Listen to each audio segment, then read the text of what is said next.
Bumabagyo pero gustong gusto talaga mag-joyride.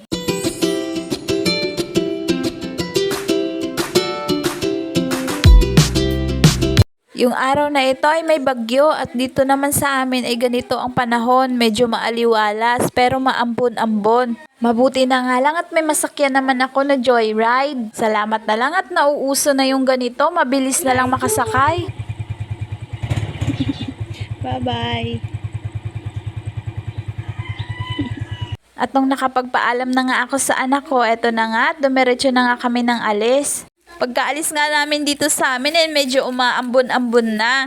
Mabuti na nga lang at meron namang malapit na gas station na madadaanan. Kaya eto nga, tuminto kami para magpagas at syempre magsuot na rin ng kapote. Ang kapote nga na ibinigay sa akin ay Batman style. Mas mabilis siyang isuot at mas convenient. Hindi siya mabigat suotin at komportable naman. At meron din siyang pang-lock sa gilid na parang botones na clip lang. O, diba mabilis lang talaga suotin? Naka buy one take two pala yan ngayon at mura lang. Kung gusto mo naman, ilalagay ko na lang dyan sa comment section. At ganito pala ako kapag nagsuot ng kapote. Iniipit ko nga siya lalo na kung Batman style nga yung susuotin. Alam nyo na, para iwas disgrasya. At sa unahan nga ay huminto nga kami para ayusin nga yung kapote. Akala ko talaga hahalikan na ako. Kailangan pangarap ko, mahalin ka tulad mo. Binigyan pala ako nito para daw protection sa aking cellphone. Eh nung ginamit ko naman, kasing labo pa ng pag-ibig niya sa akin. Pero goods na yan, okay na yan. Kasi hindi ko naman talaga alam na blur pala talaga ang kuha ng video. Abay syempre, nung inedit ko na nga ito ngayon, ayan na nga, ganyan pala yung itsura.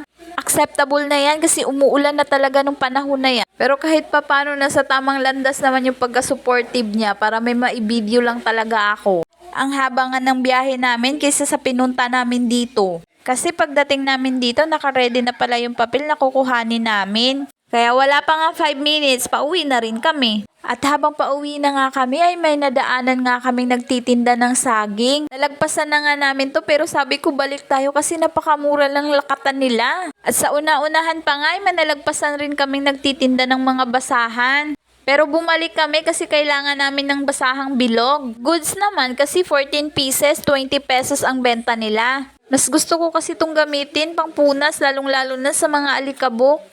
At mas nabibilisan akong labhan dahil ibabrush ko na nga lang. At tuloy-tuloy na nga kami papunta sa aming bayan. At eto na nga, dumaan na nga kami dito sa may fried chicken na paborito ng mga chikiting.